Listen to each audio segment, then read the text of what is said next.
Bonjour à tous, on se retrouve pour une nouvelle position avec le trait pour les noirs dans cette position.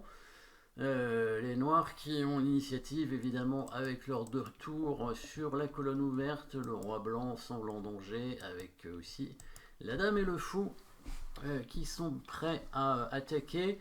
On notera le fait que les deux tours ne sont pas en liaison à cause du fou au milieu et c'est ça qui fait toute la différence. Du coup, évidemment, on va retrouver peut-être le fameux mat du couloir dans cette partie, puisque si on regarde un peu les pièces non protégées, et ben, la tour en E1 n'est pas protégée, étant donné qu'elle est attaquée deux fois et protégée que deux fois. Du coup, 2 contre 2, ça fait 0. C'est comme si elle n'était pas protégée. Et donc ça va nous permettre de trouver évidemment des thèmes de combinaison assez simples, dans l'idée de la déviation d'un défenseur ou de la prise d'un défenseur tout simplement, la destruction de la défense comme on dit. Donc là par exemple si on prend le cavalier avec le fou ou avec la dame, on menace mat en prenant la tour, sauf que ce serait évidemment une mauvaise idée, puisque quand les noirs prennent le cavalier, les blancs peuvent simplement reprendre la pièce qui a pris avec le fou ou le pion même, mais plutôt le fou évidemment c'est mieux puisqu'il y a la tour qui vient, les deux tours viennent se connecter, donc la tour serait protégée. Donc mauvaise idée, donc destruction de la défense pas suffisant. Est-ce qu'une déviation peut être un bon coup? Qu'est-ce qu'on pourrait dévier évidemment comme défenseur?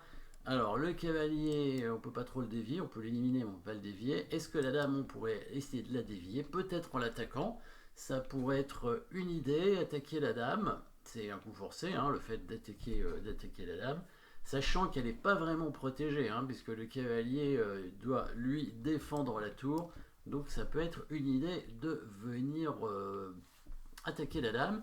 Après, si on regarde les coups forcés, il y a un échec quand même. Donc on pourrait prendre la tour en faisant échec. Ça oblige quand même à prendre du cavalier. Et là, du coup, on pourrait dévier la dame certainement, puisque le cavalier serait protégé que par la dame. Encore une fois, pièce non protégée. Et la dame blanche se retrouverait non protégée aussi. Donc on a deux possibilités, soit on attaque la dame tout de suite, soit on prend d'abord la tour et ensuite on attaque la dame. La deuxième option doit être vérifiée en premier parce que ce sont des coups forcés. Donc tour prend tour échec, cavalier prend tour et on attaque sa dame. Et évidemment on ne va pas l'attaquer avec la tour parce qu'il n'y aurait plus de mat sur le cavalier, mais on va l'attaquer avec la dame. Il y a deux façons de l'attaquer. Alors on ne va pas prendre le pion C3 parce que quand la dame va prendre le pion, elle garde la défense sur le cavalier, donc c'est pas bon évidemment. Donc on va plutôt attaquer la dame, soit en D6, soit en F4, soit en G5.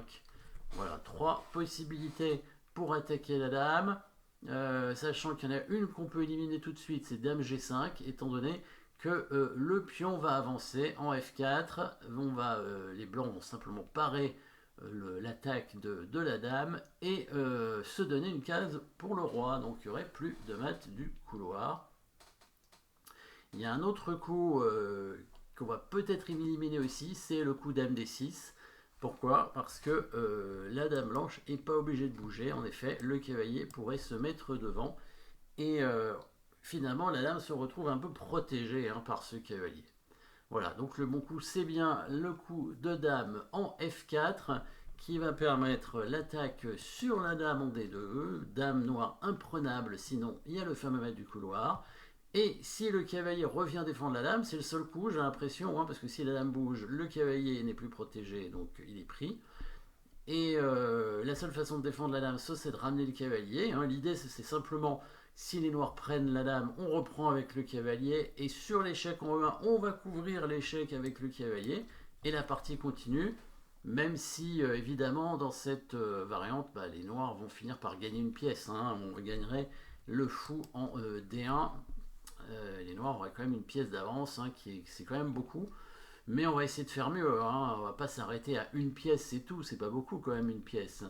Bon, c'est suffisant évidemment pour gagner, mais on va faire mieux puisqu'on peut faire mieux. Si on pouvait pas faire mieux, on prendrait la pièce et on gagnerait en finale. Mais là, on peut gagner tout de suite, donc on va essayer de le trouver.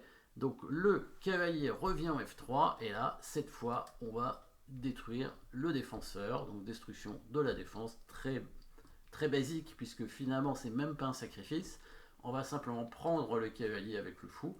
Du coup, la dame blanche n'est plus protégée, et si elle bouge, il y a toujours le mat du couloir. Donc c'est très simple, petit échec ici avec la tour, on l'oblige à reprendre la tour, et là, il ne faut pas se tromper de case avec la dame, c'est bien ici, hein, en F4, parce que si on vient en G5, il va pousser son pion, et là, la partie continue, hein, on n'a pas réussi à le mater, hein, ni à gagner de matériel.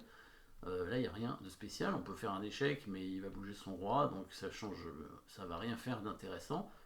Et si on l'avait mise en D6, c'était à peu près pareil. Le cavalier vient bloquer l'attaque de la dame et rien de spécial non plus. On est obligé donc du coup de la mettre en F4. C'est logique, hein, la dame qui se rapproche finalement.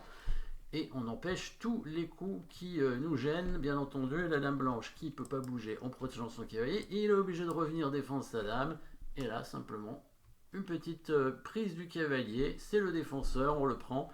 La dame est de nouveau attaquée, et s'il prend la dame, c'est la même chose que tout à l'heure, c'est le mat. Hein. On vient en E1, qu'il y ait un cavalier ou pas, on vient en E1, quoi qu'il arrive, et ça donne mat. Donc petite combinaison très simple, toujours avec le mat du couloir, déviation du défenseur et destruction aussi de la défense. Voilà, merci d'avoir suivi cette position, et à très bientôt.